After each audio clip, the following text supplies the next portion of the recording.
Desde el momento en que puse un pie en aquella vieja casa de piedra en la calle Jacaranda, supe que era mía. Cada piedra, cada viga, cada rayo de luz que se filtraba por los ventanales me susurraba de un futuro que había construido sola, antes del amor, antes de la traición. Compré esa casa con la herencia que me dejó mi abuela Carmen, decidida a crear un espacio que fuera verdaderamente mío. Le había entregado mi alma entera, restaurando los suelos de madera, pintando cada habitación con colores que me recordaban a los campos de Andalucía donde crecí, plantando lavanda y romero en el jardín trasero. El barrio de Santa Rosa era tranquilo, con vecinos que me saludaban cada mañana mientras regaba mis plantas. Doña Mercedes, la anciana que vivía frente a mi casa, siempre me traía pan recién horneado los domingos. Una casa sin el aroma del pan es como un cuerpo sin alma, me decía, y yo asentía, agradecida por tener un lugar al que finalmente podía llamar hogar. Cuando conocí a Miguel en aquella exposición de arte en el Centro Cultural, no imaginé que terminaría compartiendo mi santuario con él. Era encantador, magnético incluso, y confundí su naturaleza controladora con pasión. Hablaba de viajes, de libros que había leído, de su trabajo como arquitecto. Me conquistó con palabras y promesas, con miradas intensas y gestos que parecían sinceros. Nuestro noviazgo fue rápido, casi vertiginoso. En menos de un año, estábamos casados en una pequeña ceremonia en el jardín de mi casa. Miguel nunca contribuyó a la hipoteca ni a las reparaciones, pero aún así caminaba por la casa como un rey en un castillo que no había ganado. Ignoré las señales de advertencia. El amor puede ser cegador de esa manera. Recuerdo la primera vez que alzó la voz porque cambié la disposición de los muebles sin consultarle. «Esta también es mi casa ahora», dijo con una frialdad que me estremeció. Le di la razón, pensando que era normal que quisiera sentir el lugar como suyo. Pero pronto comenzaron otras exigencias, que no invitara a ciertas amigas, que consultara con él antes de hacer cualquier cambio, que dejara de plantar tantas hierbas inútiles en el jardín. Con el tiempo, el temperamento de Miguel empeoró. Lo que una vez fueron manipulaciones sutiles se convirtieron en exigencias abiertas. Comenzó a invitar a sus amigos sin avisarme, ocupando el salón con sus reuniones ruidosas mientras yo me refugiaba en la habitación que había convertido en mi estudio. Las noches eran tensas, las mañanas silenciosas. La casa que una vez fue mi refugio se convirtió en un campo de batalla. Una tarde de domingo, después de una comida familiar, Miguel me miró directamente a los ojos y dijo algo que jamás olvidaré. Quería mi casa, no para nosotros, sino para su hermana, Lucía. Al principio pensé que estaba bromeando. Lucía acababa de separarse de su marido y estaba pasando por momentos difíciles, según Miguel. Pero la casa era mi herencia, mi esfuerzo, mi única seguridad en un mundo que siempre me había parecido inestable. Le expliqué esto con toda la calma que pude reunir, esperando que entendiera, que viera lo absurdo de su petición. Miguel sonrió de aquella manera que había aprendido a temer. «Eres egoísta», dijo con voz suave. «Mi hermana necesita ayuda y tú tienes todo esto. ¿No puedes compartir un poco de tu fortuna?» Esa noche no pude dormir. Recordé a mi abuela Carmen, sus manos curtidas por el trabajo, su determinación. «Nunca dependas de nadie, niña», me decía. «La casa propia es libertad». No había trabajado tanto para regalar mi libertad a quien no la valoraba.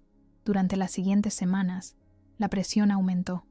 Miguel dejó de hablarme, excepto para mencionar lo mucho que Lucía necesitaba un hogar. Las cenas se volvieron silenciosas, las noches más frías. Mientras tanto, noté que pequeños objetos personales empezaban a desaparecer. Fotografías familiares, cartas de mi abuela, incluso algunos documentos importantes. Empecé a guardar copias de todo en una caja de seguridad fuera de casa. Revisé el testamento, los documentos de propiedad, la escritura. Todo estaba a mi nombre. Nunca había añadido a Miguel como propietario, no por desconfianza, sino porque creía en la independencia. Ahora, esa decisión resultaba providencial. Sin embargo, nada me preparó para lo que estaba por venir. Una mañana, al regresar de mi trabajo en la biblioteca municipal, encontré la cerradura cambiada. Mis llaves no funcionaban. A través de la ventana del salón, vi a Lucía sentada en mi sofá, como si viviera allí desde siempre. La traición fue como un golpe físico, dejándome sin aliento. No podía creer que Miguel hubiera llegado tan lejos. No solo había traicionado mi confianza, sino que había invadido el único espacio que era verdaderamente mío. En ese momento, mientras llamaba desesperadamente a la puerta que una vez abrí con orgullo, supe que la guerra había comenzado. Y no estaba dispuesta a perder. Recuerdo la manera en que Miguel lo dijo, como si fuera lo más natural del mundo. Lucía necesita estabilidad, argumentó esa tarde cuando finalmente pude confrontarlo por teléfono. Acaba de separarse de Ernesto y está pasando por un momento muy difícil. Lo escuché hablar sobre las necesidades de su hermana como si las mías no existieran, como si mi casa fuera un bien comunitario y no el fruto de mi esfuerzo. Tienes que entender, Isabel, continuó con ese tono condescendiente que había perfeccionado durante nuestro matrimonio. Es solo temporal, unos meses hasta que encuentre algo propio. ¿Y por qué no me consultaste antes?, pregunté, apretando el teléfono con fuerza. ¿Por qué cambiar las cerraduras? Esta sigue siendo mi casa, Miguel. Su respuesta fue una risa seca. No dramatices. Te habrías negado y Lucía necesitaba mudarse ya. Además, es familia. ¿Vas a dejar a mi hermana en la calle? Lo que siguió se sintió como una pesadilla. Durante una semana intenté recuperar el acceso a mi propia casa, mientras dormía en el sofá de mi amiga Pilar. Llamé a cerrajeros, pero todos se negaron a intervenir sin una orden judicial. Contacté con la policía, pero me dijeron que era un asunto civil y que necesitaba hablar con un abogado. Mi mundo se desmoronaba mientras Lucía se instalaba entre mis paredes. La vi una tarde, saliendo de M.I. Casa con una bolsa de M.I. Supermercado habitual. Llevaba puesta una de mis blusas, aquella azul que Miguel me había regalado en nuestro segundo aniversario. La rabia me quemó por dentro, pero me contuve. No iba a darles la satisfacción de verme perder el control. Desde el coche de Pilar, observé cómo Lucía caminaba con confianza por la acera. Era alta, con el mismo pelo oscuro de Miguel, y tenía esa misma forma de moverse como si el mundo le perteneciera. Nunca la había conocido formalmente. Miguel siempre había puesto excusas para no presentarnos, diciendo que su hermana era complicada y que no le gustaba la gente nueva. Ahora entendía por qué. ¿Esa es la famosa Lucía?, preguntó Pilar, estudiándola con el ceño fruncido. No se parece en nada a como la describió Miguel. ¿Qué quieres decir?, pregunté, sin apartar la mirada de aquella mujer que había usurpado mi lugar. Miguel siempre hablaba de ella como si fuera frágil, necesitada de protección. Esta mujer parece cualquier cosa menos frágil. Tenía razón. No había nada vulnerable en la forma en que Lucía caminaba, en cómo había entrado en mi vida para destrozarla. Algo no encajaba en toda esta historia. Esa noche, mientras Pilar dormía, encendí mi portátil y comencé a investigar. Busqué a Lucía Vargas en redes sociales, en registros públicos, en cualquier base de datos a la que pudiera acceder. La información era escasa, como si hubiera borrado su rastro deliberadamente. Encontré algunas fotos antiguas. Lucía en una fiesta. Lucía en lo que parecía ser un evento de empresa. Nada revelador. Fue entonces cuando recordé algo que Miguel había mencionado una vez, casi al pasar. Lucía había estudiado en la Universidad de Sevilla. Era un detalle pequeño, pero podía ser útil. Busqué en los anuarios digitalizados y ahí estaba. Lucía Vargas Montero, graduada en Derecho, promoción 2010. La misma cara, la misma sonrisa altiva, pero había algo más. En una de las fotos de graduación, Lucía aparecía junto a un hombre mayor. El pie de foto lo identificaba como Antonio Montero, padre de la graduada. Me quedé mirando esa imagen durante minutos, tratando de procesar lo que estaba viendo. Antonio Montero. Ese nombre, ese rostro. Un escalofrío recorrió mi espalda. Antonio Montero había sido el nombre que mi madre susurraba en sueños agitados, el nombre que encontré en cartas viejas escondidas en su armario después de su muerte. Antonio Montero, el hombre que la había abandonado cuando supo que estaba embarazada de mí. Mi padre. La revelación me golpeó como una bofetada. Lucía no era solo la hermana de Miguel, era mi media hermana, una hermana que nunca supe que tenía, nacida del mismo hombre que me había negado su apellido y su presencia. ¿Sabía ella quién era yo? ¿Era esta ocupación de mi casa una venganza planeada cuidadosamente? ¿Estaba Miguel al tanto de todo esto? Las preguntas se agolpaban en mi mente mientras las piezas encajaban lentamente. Recordé cómo Miguel y yo nos habíamos conocido, en aquella exposición que parecía tan casual. ¿Había sido realmente un encuentro fortuito? ¿O Lucía había orquestado todo desde el principio, usando a su hermano como peón en un juego que yo ni siquiera sabía que estaba jugando? La rabia inicial dio paso a una determinación fría. Si Lucía quería guerra, la tendría, pero yo no jugaría sucio como ella. Yo tenía la ley de mi lado. A la mañana siguiente, llamé a Javier Sáenz, un abogado recomendado por un colega de la biblioteca. Le expliqué la situación con todos los detalles que pude, excepto mi sospecha sobre el parentesco con Lucía. Eso era algo que necesitaba confirmar antes. «La escritura está a su nombre, ¿correcto?», preguntó Javier después de escucharme atentamente. «¿Y nunca añadió a su marido como copropietario?». «Nunca», confirmé. «La casa fue una herencia de mi abuela y siempre la mantuve a mi nombre». «Bien», asintió. «Eso simplifica las cosas. Su marido no tiene derecho legal a cambiar cerraduras ni a permitir que terceros ocupen la propiedad sin su consentimiento. Podemos solicitar una orden de desalojo inmediato». Mientras Javier preparaba los documentos necesarios, yo seguí con mi investigación. Conseguí el número de teléfono de una antigua compañera de universidad de Lucía y, fingiendo ser una antigua amiga común, obtuve más información. Lucía y Miguel no eran hermanos biológicos. Lucía había sido adoptada por la familia Vargas cuando tenía 5 años, después de que su madre biológica muriera en un accidente. Todo encajaba.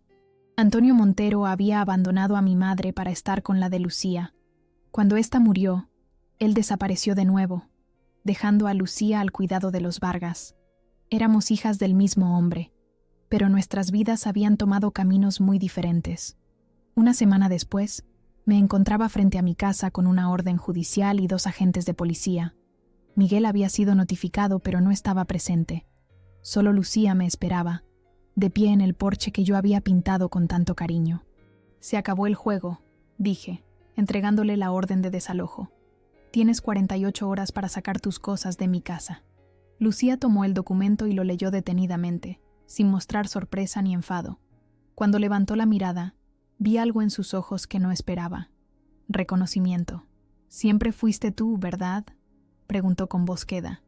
«Isabel Montero, la hija legítima». No respondí.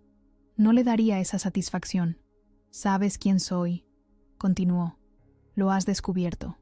«Sé más de lo que crees», respondí, manteniendo la compostura.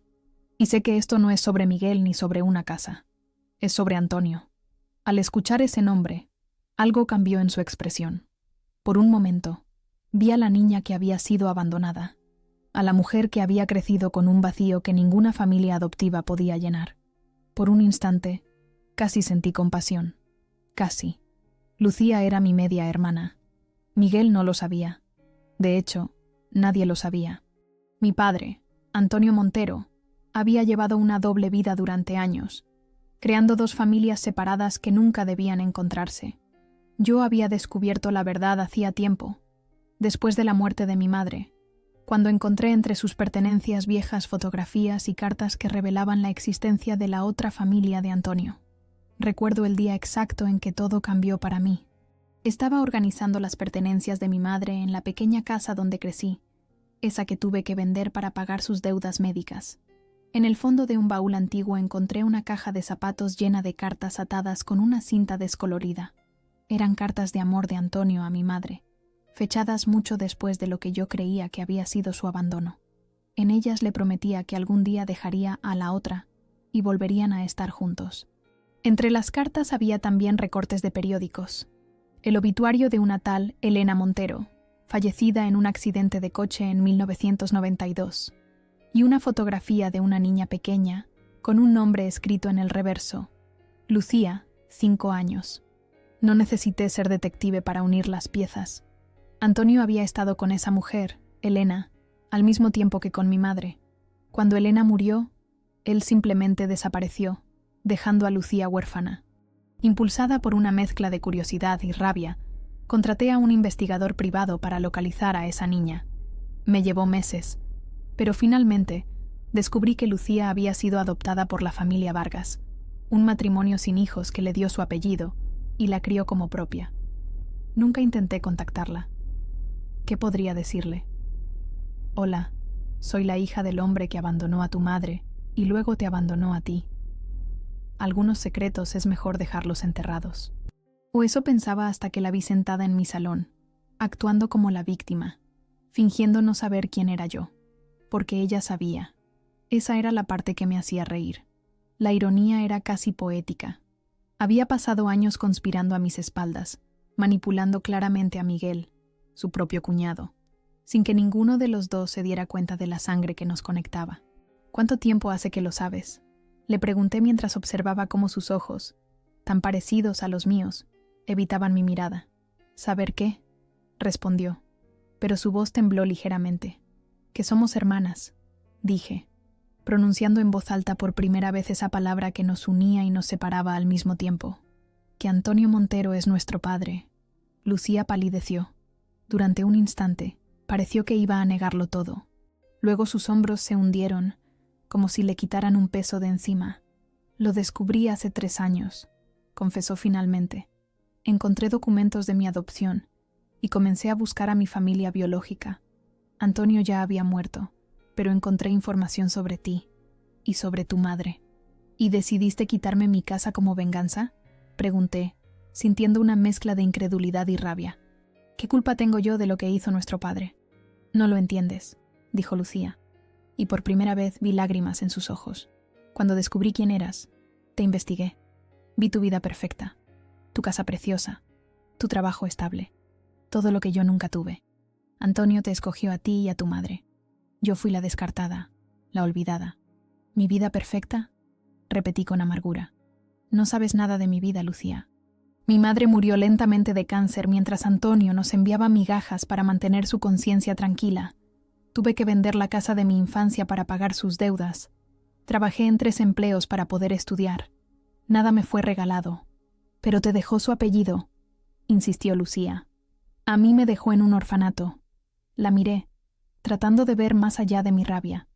En cierto modo, ambas éramos víctimas de Antonio Montero, un hombre que había sembrado división y dolor a su paso. ¿Y Miguel?, pregunté. ¿Cómo encaja él en todo esto?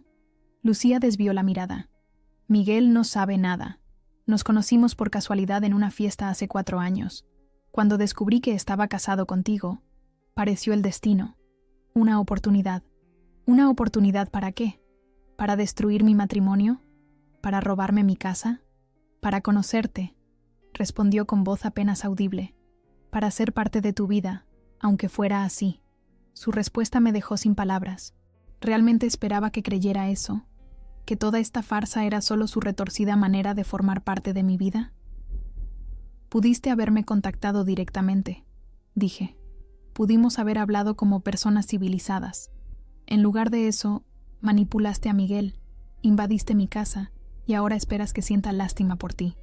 No quiero tu lástima, replicó, recuperando algo de su altivez inicial.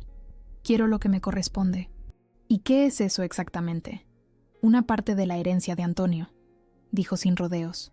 Sé que te dejó dinero a ti, dinero que usaste para comprar esta casa. Así que ahí estaba la verdad. No era sobre conocerme ni sobre formar parte de mi vida. Era sobre dinero, como siempre. Te equivocas, dije, sintiendo una extraña calma. Antonio no me dejó nada. Esta casa la compré con la herencia de mi abuela materna. El gran Antonio Montero murió tan endeudado como vivió, siempre aparentando ser más de lo que era. Lucía me miró con incredulidad. Eso no es posible. Él siempre hablaba de sus negocios, de sus propiedades. Mentiras, interrumpí. Antonio era un experto en crear ilusiones. Te abandonó no porque no te quisiera, sino porque no podía mantenerte. Al igual que no podía mantenernos a mi madre y a mí. Era un estafador, Lucía.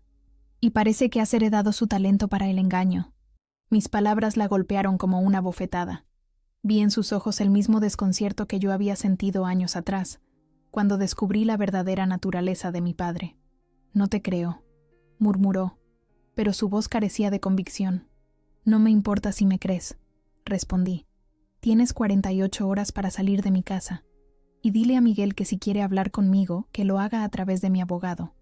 Me di la vuelta para irme, pero Lucía me detuvo con una pregunta. ¿Por qué nunca me buscaste? Si sabías de mi existencia. Me detuve, considerando mi respuesta. La verdad era complicada, llena de miedo, resentimiento y también compasión, porque pensé que estarías mejor sin saber la verdad sobre Antonio. Dije finalmente. Yo deseaba no saberla. Esa noche, mientras dormía en casa de Pilar por última vez, recibí un mensaje de texto de un número desconocido. Te pareces a él más de lo que crees. Lucía. No respondí. No había nada más que decir. Al día siguiente, cuando regresé a mi casa con la nueva llave que el cerrajero había instalado, encontré el lugar vacío. Lucía se había ido, llevándose sus pertenencias y algunas mías también. Una fotografía de mi madre, un collar que había pertenecido a mi abuela, un pequeño cuadro que había pintado en la universidad, pequeños actos de venganza que parecían insignificantes comparados con lo que había intentado quitarme. De Miguel no supe nada durante días. Luego, una tarde, apareció en la puerta con la mirada de un hombre derrotado. ¿Podemos hablar?, preguntó. Lo dejé entrar, pero no le ofrecí nada. Se sentó en el borde del sofá, como si ya no se sintiera cómodo en ese espacio. Lucía me lo ha contado todo, dijo finalmente.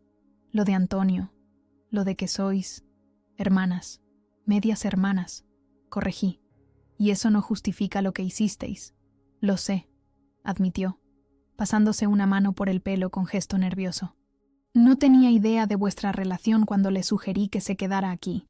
Ella estaba realmente en problemas, Isabel. Su exmarido la había dejado sin nada. ¿Y eso te daba derecho a regalar mi casa?, pregunté, sintiendo que la rabia volvía a crecer dentro de mí. ¿A cambiar las cerraduras como si yo no importara? No, respondió en voz baja. No tengo excusa. Lo hice mal, muy mal. Su admisión de culpa no me proporcionó el alivio que esperaba. Era demasiado poco y demasiado tarde. ¿Dónde está ella ahora?, pregunté, más por curiosidad que por preocupación. Se ha ido a Valencia, con una prima, respondió Miguel. Me pidió que te dijera que lamenta haberse llevado tus cosas, que algún día te las devolverá. No le creí, pero tampoco importaba ya. Esos objetos, aunque valiosos sentimentalmente, eran solo cosas. Lo importante era que había recuperado mi espacio, mi santuario. Quiero el divorcio, Miguel, dije con una claridad que me sorprendió a mí misma. Lo que has hecho, no hay vuelta atrás. Esperaba protestas, promesas de cambio, quizás incluso lágrimas. En cambio, Miguel asintió lentamente, como si hubiera llegado a la misma conclusión hace tiempo. Es lo mejor, dijo. Nunca fue realmente mi hogar, ¿verdad? Siempre fue solo tuyo. Mientras lo veía marcharse, sentí una extraña mezcla de tristeza y liberación. Había perdido un matrimonio, pero había recuperado algo mucho más valioso, mi independencia. Y aunque nunca tendría la familia que una vez soñé, al menos ahora conocía la verdad sobre mis orígenes. Esa noche, sola en mi casa reclamada, dormí profundamente por primera vez en semanas, sin Miguel, sin Lucía, sin fantasmas del pasado acechando en las sombras. Solo yo, finalmente libre para comenzar de nuevo. La acción legal fue rápida. La escritura era cristalina. Mi nombre, mi herencia, mi hogar. Nunca había añadido a Miguel al título. Nunca había compartido la propiedad. Me había protegido, no porque previera esto, sino porque creía en la independencia. Como me enseñó mi abuela Carmen, la mujer que depende de un hombre es como un pájaro en jaula ajena. Javier, mi abogado, resultó ser exactamente lo que necesitaba. Eficiente, discreto y, sobre todo, implacable. No le importaba que estuviéramos lidiando con un asunto familiar complicado. Para él, los hechos eran simples.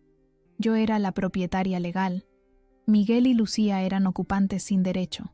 La ley está completamente de su lado, doña Isabel, me aseguró durante nuestra segunda reunión en su despacho en el centro de Madrid. Su marido no tiene ningún derecho legal a cambiar cerraduras o permitir que terceros ocupen la propiedad sin su consentimiento. ¿Y el hecho de que estemos casados?, pregunté, recordando vagamente algo sobre bienes gananciales. La casa fue adquirida antes del matrimonio, con una herencia que es bien privativo, explicó pacientemente. Además, en su acuerdo matrimonial especificaron separación de bienes. Miguel no tiene ninguna reclamación válida sobre la propiedad. Sentí un profundo alivio. Aquella decisión que tomé años atrás, insistiendo en firmar un acuerdo de separación de bienes a pesar de las protestas de Miguel, ahora me protegía. Una vez más, la voz de mi abuela resonaba en mi cabeza. Los papeles claros y el chocolate espeso, niña. Durante las semanas siguientes, me sumergí en un torbellino de procedimientos legales. Javier presentó una demanda por ocupación ilegal, solicitando el desalojo inmediato y una orden de alejamiento contra Miguel. También preparamos una demanda de divorcio, citando abuso emocional y abandono. Miguel contraatacó con sus propias demandas. Alegó que había invertido dinero en mejoras para la casa, que teníamos un acuerdo verbal sobre la propiedad compartida. Incluso llegó a insinuar que yo no estaba mentalmente estable. Cada nueva acusación me dolía más que la anterior, no por su contenido, sino porque revelaban la verdadera naturaleza del hombre con quien había compartido mi vida durante 5 años. Es normal que se defienda con uñas y dientes, me advirtió Javier cuando le mostré los documentos de la contrademanda, con las manos temblorosas de indignación. Está acorralado y lo sabe. Los hombres como él siempre recurren a lo mismo: desacreditar a la mujer, presentarse como víctimas, intentar manipular el sistema.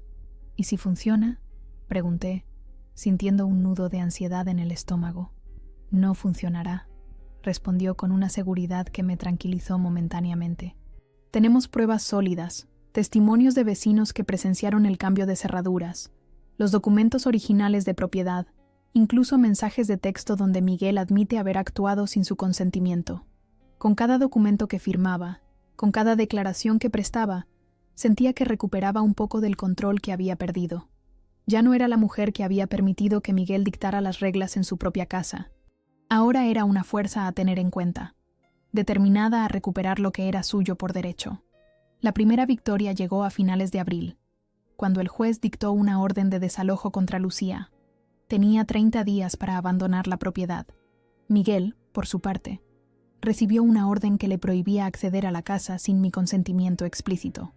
Es un buen comienzo, dijo Javier cuando recibimos la notificación. Pero no bajemos la guardia. Todavía pueden apelar. Y apelaron, por supuesto. Miguel contrató a un abogado nuevo, uno con fama de jugar sucio. De repente, aparecieron testigos que aseguraban haberme escuchado ofrecer la casa a Lucía. Documentos que supuestamente probaban que Miguel había pagado parte de la hipoteca. Todos falsos, por supuesto. Incluso una carta, supuestamente escrita por mí, donde expresaba mi deseo de donar la propiedad a mi querida cuñada. La falsificación era tan burda que casi me reí cuando la vi. Mi firma ni siquiera se parecía a la original. Pero la ansiedad volvió cuando Javier me explicó que tendríamos que pasar por un proceso de verificación caligráfica, lo que retrasaría aún más el caso. Eso es exactamente lo que buscan, me explicó. Dilatar el proceso, desgastarnos, hacernos gastar más dinero en procedimientos. Esperan que te canses y aceptes un acuerdo desfavorable.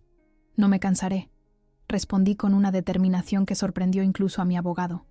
Esta casa es todo lo que tengo. No voy a rendirme. No era solo una casa. Era el símbolo de mi independencia, el fruto del esfuerzo de generaciones de mujeres en mi familia. Mi abuela había trabajado como costurera durante décadas para dejarme aquella herencia.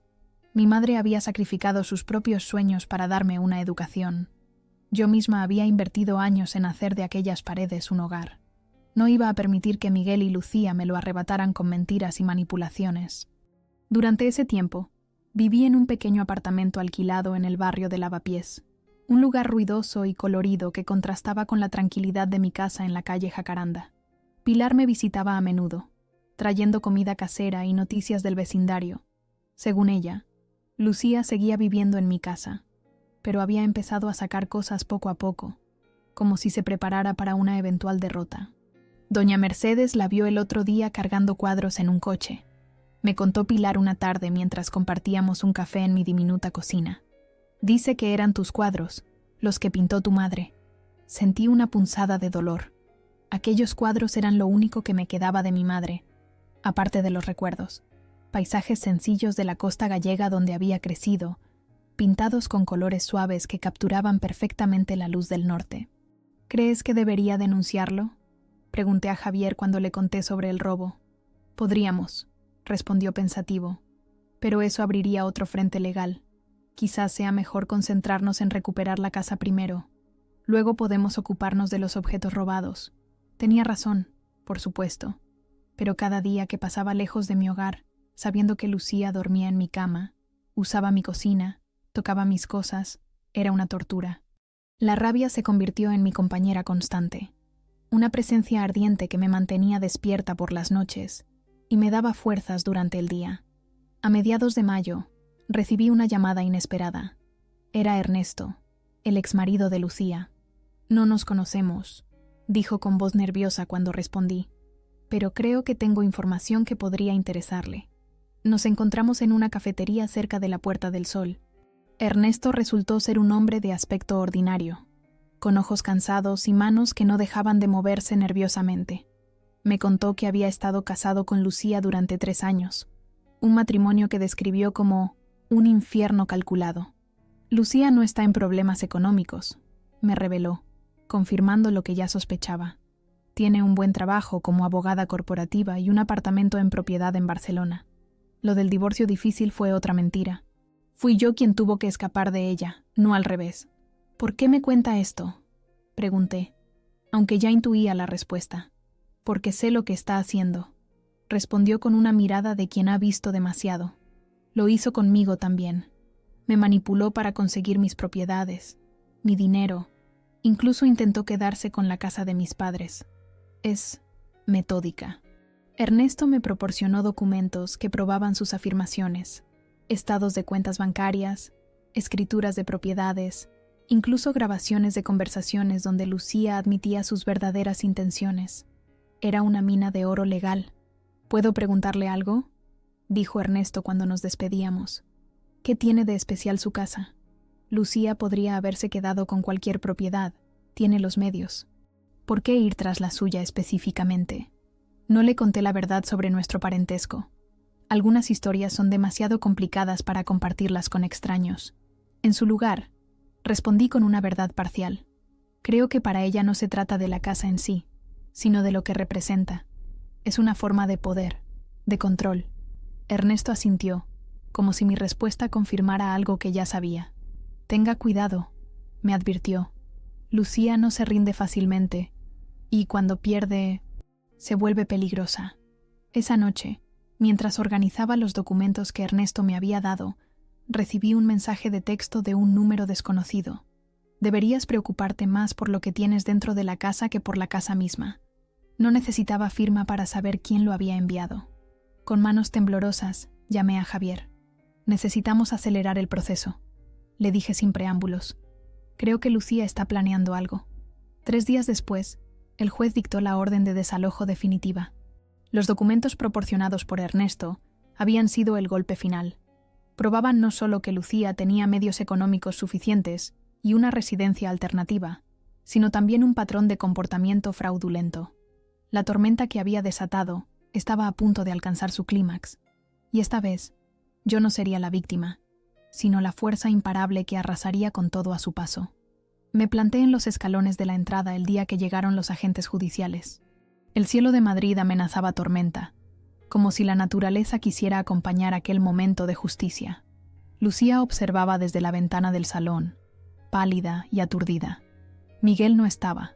Había desaparecido 2 días antes, dejándola sola para enfrentar las consecuencias. Típico de él, siempre huyendo cuando las cosas se complicaban. Los agentes, un hombre mayor de aspecto severo y una mujer joven con mirada compasiva, me saludaron con formalidad. «¿Doña Isabel Montero?», preguntó el hombre consultando sus documentos. «Sí, soy yo», respondí, sintiendo un nudo en la garganta. A pesar de la victoria legal, había algo profundamente triste en tener que recuperar mi casa de esta manera. «Tenemos una orden judicial para ejecutar el desalojo inmediato de la propiedad», continuó, entregándome unos papeles. «¿Quiere estar presente durante el procedimiento?». Asentí. Necesitaba ver con mis propios ojos cómo mi casa volvía a ser mía. Javier apareció minutos después, seguido por Pilar, quien insistió en acompañarme para darme apoyo moral.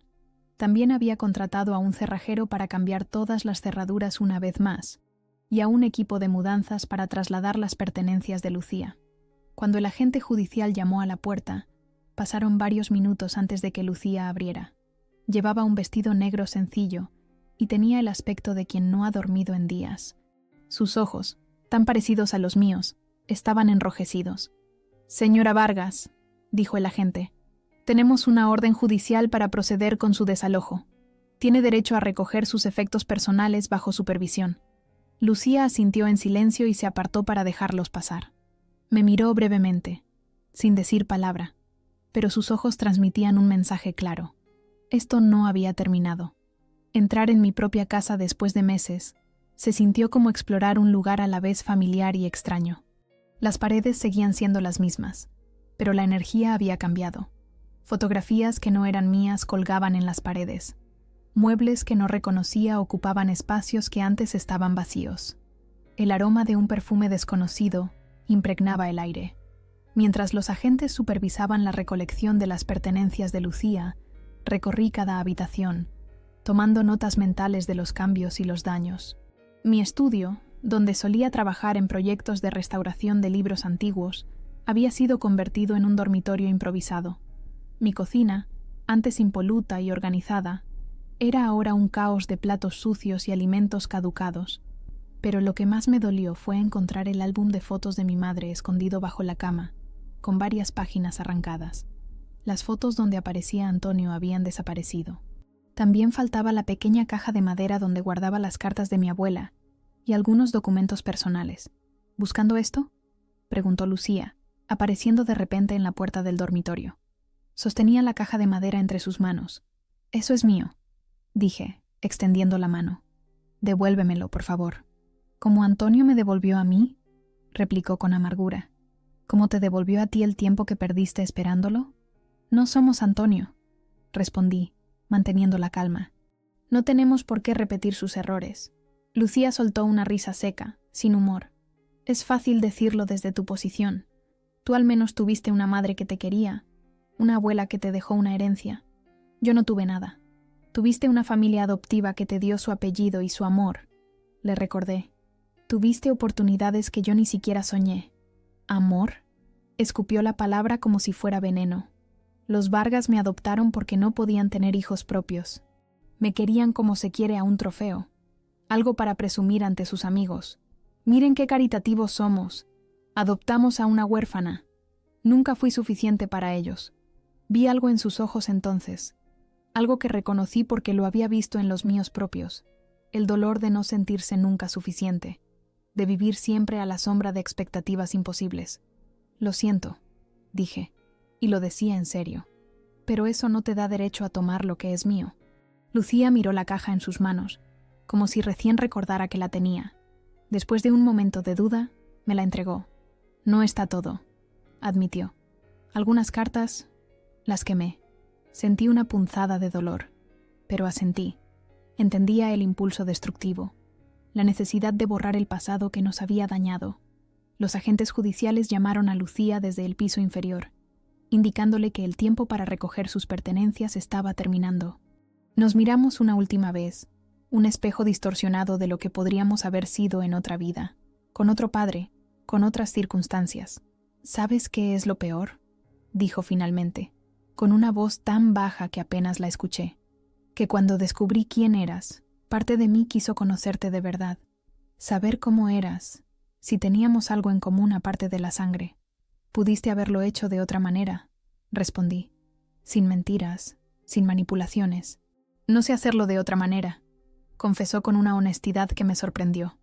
«Es lo que aprendí para sobrevivir». No supe qué responder a eso. A veces no hay palabras para cerrar heridas tan profundas. Lucía se fue con la cabeza alta, sin mirar atrás. Sus cosas fueron cargadas en el camión de mudanzas, destino a algún lugar que no me importaba conocer.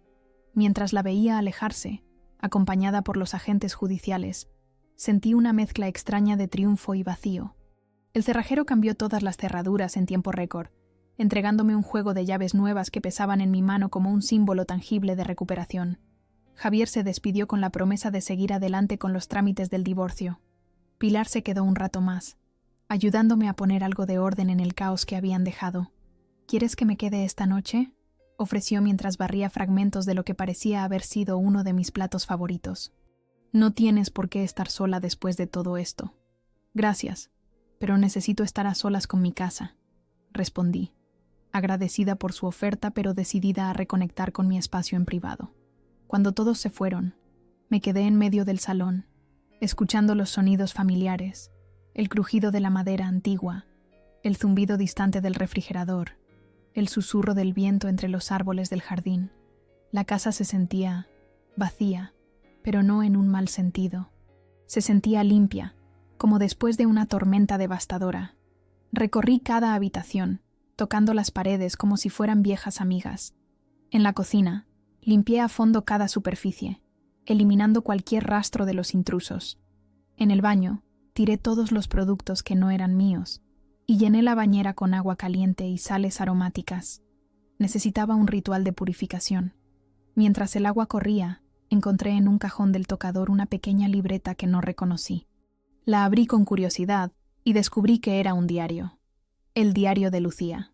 Las primeras páginas estaban fechadas 3 años atrás, cuando aparentemente había descubierto nuestra conexión. Hoy confirmé que Isabel Montero es mi media hermana, decía la primera entrada. Después de tanto buscar, finalmente encontré la pieza que faltaba en el rompecabezas de mi vida. Debería sentirme completa, pero solo siento rabia. ¿Por qué ella tuvo todo lo que a mí me negaron? ¿Por qué Antonio la escogió a ella? Necesito entender. Las páginas siguientes relataban su obsesión creciente conmigo. Cómo había investigado cada aspecto de mi vida. Cómo había planeado acercarse a mí, a través de Miguel, a quien había conocido accidentalmente a propósito, en una exposición de arte. Miguel es tan fácil de manipular, escribió, tan hambriento de atención, tan inseguro bajo su fachada de confianza. Bastaron unas pocas conversaciones para que me contara todo sobre su esposa, la maravillosa Isabel, tan independiente, tan perfecta. No sabe que cada detalle que me da es un arma que usaré más adelante. A medida que avanzaba en la lectura, sentí una mezcla de horror y fascinación. Lucía había documentado meticulosamente su plan para infiltrarse en mi vida, para ganarse la confianza de Miguel, para eventualmente reclamar mi casa como una forma retorcida de justicia por lo que, en su mente, me había sido injustamente otorgado. Pero también había entradas más vulnerables, momentos en que su determinación flaqueaba, en que la culpa asomaba entre líneas de autovalidación. La vi hoy en el supermercado, escribió en una entrada particularmente reveladora. No me vio. Estaba eligiendo frutas, tan concentrada, con esa arruga entre las cejas que también tengo yo cuando me concentro. Por un momento casi me acerqué, casi le dije la verdad. ¿Y si todo este plan es un error? ¿Y si ella no tiene la culpa de nada? Pero luego recordé la foto de Antonio con ella en su graduación, sonriendo orgulloso, y la rabia volvió. Él nunca estuvo en mi graduación, ni siquiera sabía que existía. Cerré el diario, incapaz de seguir leyendo. No quería adentrarme más en la mente retorcida de Lucía, en sus justificaciones, en su dolor. Ya tenía suficiente con el mío. Esa noche, mientras me sumergía en la bañera caliente, sentí cómo las tensiones de los últimos meses se disolvían lentamente. Las lágrimas llegaron sin aviso, silenciosas al principio, luego en sollozos que sacudían todo mi cuerpo. Lloré por la familia que nunca tuve, por el padre que nos abandonó a ambas, por la hermana que podríamos haber sido la una para la otra si las circunstancias hubieran sido diferentes. Cuando el agua se enfrió, me sequé, me vestí con mi pijama favorito y me dirigí al dormitorio principal. Las sábanas habían sido cambiadas, pero aún así las quité todas y puse unas nuevas, frescas y limpias. Era un gesto simbólico, una forma de reclamar también ese espacio íntimo. Me acosté y por primera vez en meses dormí profundamente en mi propia cama, sin la tensión que antes se enroscaba en mi pecho como una serpiente. No soñé con Miguel, ni con Lucía, ni con batallas legales. Soñé con mi abuela Carmen, con sus manos ásperas pero cariñosas, con su voz suave cantándome canciones de cuna gallegas. A la mañana siguiente, me desperté con la luz del sol filtrándose a través de las cortinas y el canto de los pájaros en el jardín. Me levanté, preparé café y salí al porche.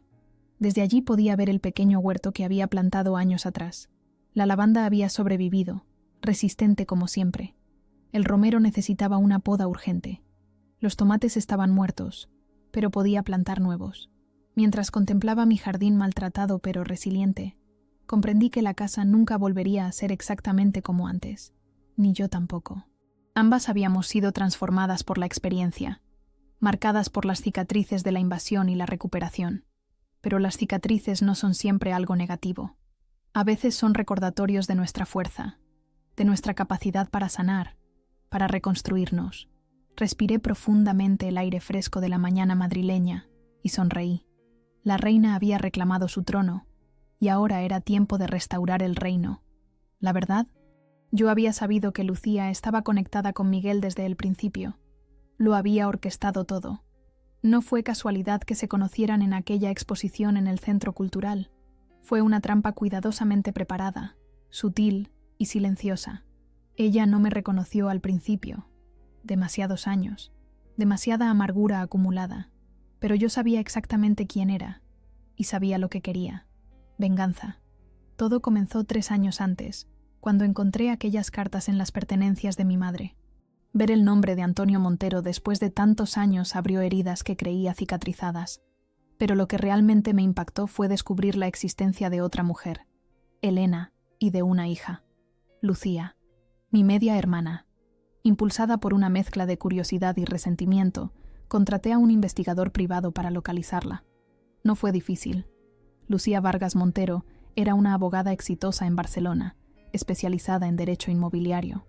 Tenía una vida perfectamente documentada en redes sociales, viajes lujosos, fiestas exclusivas, un matrimonio aparentemente feliz con un empresario llamado Ernesto Mendoza. Observé su vida desde lejos durante meses, estudiando sus movimientos, sus gustos, sus amistades. Mientras más aprendía sobre ella, más crecía mi resentimiento. ¿Por qué ella había tenido todas esas oportunidades mientras yo había luchado por cada centímetro de mi vida? ¿Por qué los Vargas, una familia adinerada y bien conectada, la habían adoptado a ella y no a mí, que terminé rebotando de casa en casa de familiares que apenas me toleraban? No fue hasta que vi una publicación particular en su Instagram que algo cambió en mí. Era una foto de Lucía junto a un hombre mayor que reconocí inmediatamente. Antonio, mi padre, nuestro padre. El pie de foto decía simplemente, con el único hombre que nunca me ha fallado. Mi padre, siempre. La rabia me cegó. Antonio no había muerto sin herederos como me habían hecho creer. Había mantenido contacto con Lucía todos esos años. La había visto crecer. La había apoyado, mientras a mí me había abandonado con una madre enferma y sin recursos. Fue entonces cuando comencé a planear. No sería una venganza rápida ni evidente. Sería algo sutil, paciente, como una telaraña tejida con precisión milimétrica. Y en el centro de esa telaraña, mi casa, la única cosa verdaderamente mía, el símbolo de mi independencia. Primero investigué el círculo social de Lucía. Descubrí que frecuentaba ciertas galerías de arte en Madrid cuando visitaba la ciudad. También supe, gracias a publicaciones en redes sociales, que su matrimonio con Ernesto estaba fracturándose. Ella lo presentaba como el villano, pero mis indagaciones revelaron una historia diferente.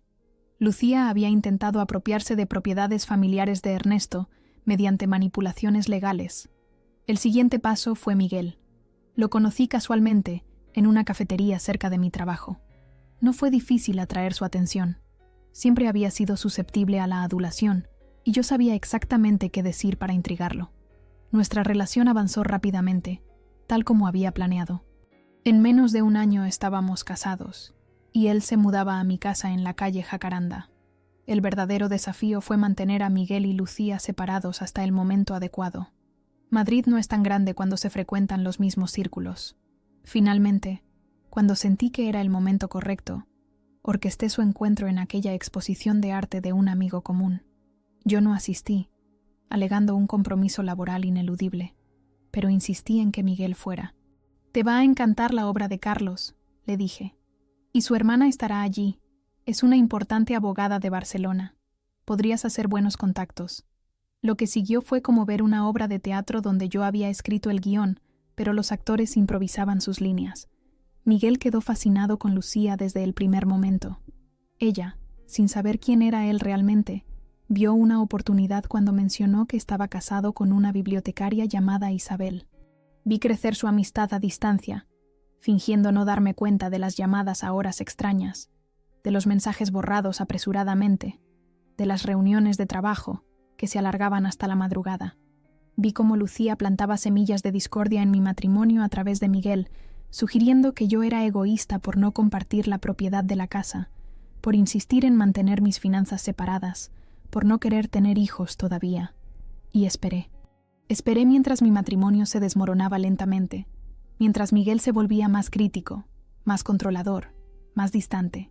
Esperé mientras veía a Lucía entrar en nuestras vidas como una sombra alargada, acercándose cada vez más a su objetivo, mi casa.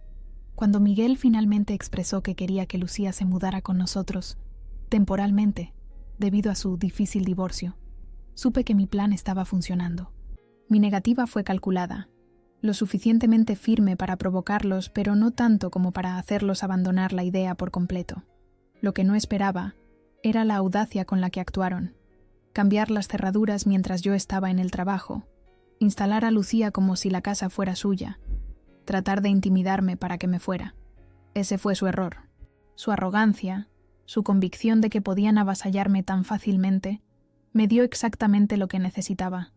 Evidencia clara de ocupación ilegal, de abuso emocional, de intento de apropiación indebida. Mientras ellos creían que estaba desesperada, acudiendo a un abogado como último recurso.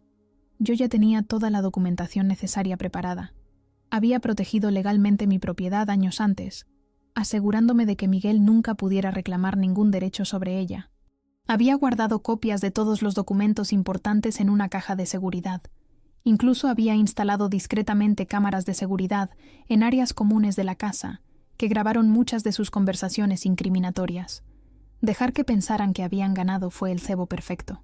Les permití hundirse más y más en su propia arrogancia, en su sensación de impunidad. Los dejé cavar sus propias tumbas mientras yo silenciosamente aseguraba mis derechos legales y observaba cómo su prepotencia los consumía. Miguel fue el peón perfecto, débil, reactivo, fácil de manipular. ¿Y Lucía? Ella caminó directamente hacia la trampa que había tejido. El contacto con Ernesto no fue casualidad tampoco. Yo lo había contactado meses antes, compartiendo mis sospechas sobre el plan de Lucía. Él, todavía herido por las manipulaciones de su ex esposa, estuvo más que dispuesto a proporcionarme toda la evidencia que tenía sobre los patrones de comportamiento fraudulento de Lucía. Todo se desarrolló según mi plan, con algunas improvisaciones necesarias en el camino. La única sorpresa real fue descubrir que Lucía realmente había conocido a Antonio, que él había estado presente en su vida de alguna manera. Eso explicaba muchas cosas. Su resentimiento específico hacia mí, su fijación con mi casa, que ella creía erróneamente que había sido comprada con dinero de Antonio, su necesidad de venganza por algo que yo nunca había hecho. La última parte de mi plan fue la más difícil emocionalmente. Cuando finalmente recuperé mi casa y encontré el diario de Lucía, tuve que enfrentar la realidad de lo que había hecho. No solo había manipulado a Miguel, utilizándolo como peón en mi juego de venganza, sino que también había atizado el fuego del resentimiento de Lucía, permitiéndole creer una narrativa que reforzaba su dolor. Leyendo sus palabras, vi a una mujer tan herida como yo, buscando respuestas en los lugares equivocados, culpando a las personas equivocadas. Vi el mismo vacío que había sentido toda mi vida, la misma pregunta sin respuesta. ¿Por qué no fui suficiente para ser amada? El diario reveló otra verdad incómoda. En algún momento, Lucía había considerado abandonar su plan, acercarse a mí honestamente, intentar construir una relación real. Fue la foto de Antonio en mi graduación lo que reavivó su resentimiento. Una foto que yo había falsificado digitalmente y accidentalmente, dejado donde ella pudiera verla cuando visitó nuestra casa por primera vez. Me pregunto a menudo, ¿qué habría pasado si hubiera buscado a Lucía de otra manera? Si le hubiera contado la verdad desde el principio, que Antonio también me había abandonado, que la foto era falsa, que nunca tuve el amor ni el apoyo de un padre. Quizás hubiéramos podido sanar juntas en lugar de herirnos mutuamente, pero el pasado no puede cambiarse, y las decisiones tomadas no pueden deshacerse. Solo queda vivir con las consecuencias y aprender de ellas. En los meses siguientes a la recuperación de mi casa, rehice mi vida poco a poco. El divorcio de Miguel se finalizó sin grandes complicaciones. Estaba demasiado avergonzado por cómo había terminado todo para presentar mucha resistencia. Vendí la casa en la calle Jacaranda, incapaz de seguir viviendo entre paredes que ahora contenían demasiados recuerdos amargos, y compré un pequeño ático en el barrio de Malasaña, luminoso y sin historia. De Lucía no supe nada durante mucho tiempo. Hasta que un día, casi un año después, recibí un sobre por correo. Dentro había algunos objetos que me había robado: el collar de mi abuela, algunas fotografías familiares y una carta breve. Isabel, nos merecíamos algo mejor que esto. Ambas. No busco tu perdón ni te ofrezco el mío. Solo quiero que sepas que entiendo ahora que fuimos peones en un juego que no creamos nosotras. Antonio nos robó la posibilidad de ser hermanas, de apoyarnos mutuamente, de compartir nuestras vidas. No intentes contactarme. Necesito tiempo y distancia para sanar. Quizás algún día, si el destino así lo quiere, nos encontremos de nuevo en circunstancias diferentes. Lucía, guardé la carta en la misma caja donde conservo los pocos recuerdos que me quedan de mi madre. A veces la releo y me pregunto si Lucía sabe toda la verdad, que yo la manipulé tanto como ella a mí, que nuestra guerra fue orquestada por mí desde el principio, que permití que se desarrollara una tragedia que podría haber evitado. Pero hay verdades que es mejor dejar enterradas. Algunas revelaciones no traen paz, solo más dolor. Y ya ha habido suficiente dolor en nuestras vidas. Lo que Lucía nunca sabrá es que tengo otra carta, escrita pero nunca enviada, donde le cuento toda la verdad. Quizás algún día encuentre el valor para enviarla, o quizás la queme, como ella quemó las cartas de Antonio, y deje que el pasado se convierta finalmente en cenizas. Por ahora, me contento con la vida que he construido, una vida sin manipulaciones, sin venganzas, sin el peso de un pasado que no puedo cambiar, una vida donde soy simplemente Isabel, no la hija abandonada de Antonio, no la esposa traicionada de Miguel, no la hermana separada de Lucía, solo yo, finalmente libre para ser quien quiero ser, sin que nadie más defina mi valor o mi lugar en el mundo. Y si hay algo que aprendí de toda esta experiencia, es que las casas son solo edificios. El verdadero hogar lo construimos dentro de nosotros mismos, y ese, nadie puede arrebatárnoslo jamás.